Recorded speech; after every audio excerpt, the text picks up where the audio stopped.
So hello guys, welcome back to my channel. I'm Fam Vivian. In today's video we'll be talking about the polycystic ovarian syndrome, its causes, symptoms and treatments. Polycystic ovarian syndrome is a condition that affects the hormone. It's a common problem of hormonal imbalance that happens when your ovaries, that is the organs that produces and releases the egg, create unusually high levels of androgens. This causes your reproductive hormones to become imbalanced, and as a result you have an irregular menstrual cycle, mixed period and unpredictable ovulation. Small follicle cysts may be visible on the ovaries during ultrasound due to the lack of ovulation. Most women get diagnosed in their reproductive ages of 20s and 30s when they are trying to get pregnant. Because polycystic ovarian syndrome is the most common cause of infertility in women of childbearing age, affecting up to 15%. Basically, PCOS has three main features. Number one, which is the evidence of cysts in the ovaries. Number two, which is a high level of the male hormone called androgen. Number three, which is irregular or skipped menstrual periods. You may be wondering, what are the causes of PCOS? How does this disease even come about? Well, research has shown evidence that genetics plays an important role in this disease. The family history of patients with PCOS may include a history of menstrual disorders, a history of hirsutism, where women have so many facial and body hairs, obesity, infertility, diabetes mellitus, and the adrenal enzyme deficiency. The second cause is the production of the male hormone called androgen. It prevents the ovaries from releasing egg every month. Irregular menstrual cycle and irregular ovulation causes small fluid-filled sac to develop on the ovaries, excess facial hairs, and acne on women. The third proven cause of polycystic ovarian syndrome is insulin resistance. Insulin is a hormone produced by the pancreatic cells to help the body break down sugar. When these body cells can't use the insulin properly, the demand for insulin increases. Now, research has shown when the pancreatic cells is triggered to make more insulin for the body's resistance, this triggers the ovaries to also produce an excess male hormone called the androgen. Lastly, inflammation is a proven cause of polycystic ovarian syndrome. People with PCOS tend to have a chronic low-grade inflammation. Also, being an overweight contributes to the systemic inflammation of the body. Moving on, let's discuss the symptoms of the polycystic ovarian syndrome. Number one is irregular period. Number two is heavy bleeding when you finally have your period. Unlike the normal women who see their period every month, the lining shed every month, but in the case of the PCOS, the uterus builds for a long period of time due to the irregular menstrual cycles.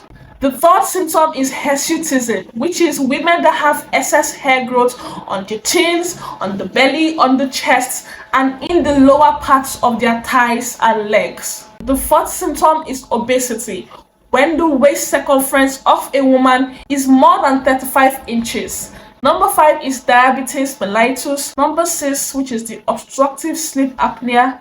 This happens when the throat muscles relaxes during sleep and blocks the airways. Male pattern body features such as balding, development of so much muscle mass, and deepening of the voice. The 8th symptoms is what we call the acanthosis nigricans. This is the darkening of the neck, in the armpits, under the breasts, and sometimes in the thighs. The 9th symptom is infertility. This happens because the women who deal with PCOS do not ovulate regularly, and hence to conceive is very difficult. Also, the rate of miscarriage is usually very high.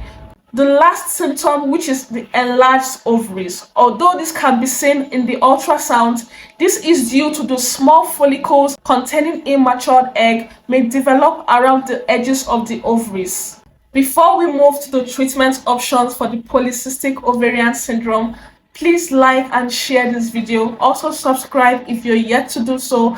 I would love to read your comments in the comment section. If you've had an experience about PCOS, whether a third-party experience or a personal experience, thank you.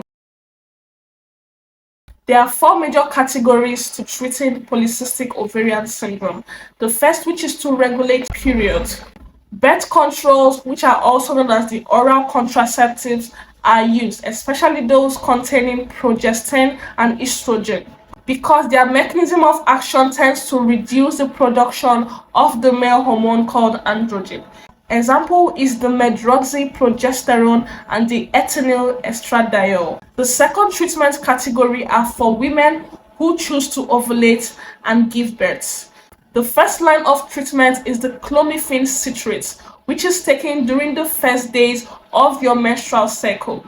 These drugs act to stimulate the ovaries to produce and release eggs regularly. The second drug used in this treatment category is letrozole, which has also been proven to stimulate ovulation. Third line therapy in this category, but is quite expensive, is the exogenous gonadotropins. Although this therapy has an increased risk of multiple pregnancies, it has been proven to stimulate ovulation. The last therapy in this category is the use of metformin.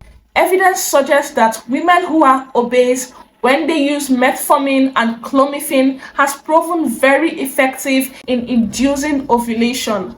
The third category of treatment is for women who want to reduce the excess hair growth. Women who do not wish to get pregnant can be placed on oral contraceptives, especially those containing progestin and estrogen. Evidence has shown that these drugs reduce excessive hair growth by 60 to 100% in women with PCOS. The second line therapy in this category is spironolactone, which is taken 50 to 100 mg daily for the treatment of excess production of the male hormone androgen, which causes the excess growth of facial and body hairs. The third therapy is eflornithine.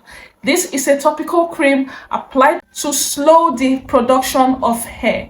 Improvements can be seen in 4 to 8 weeks of use. The laser removal and electrolysis of hair.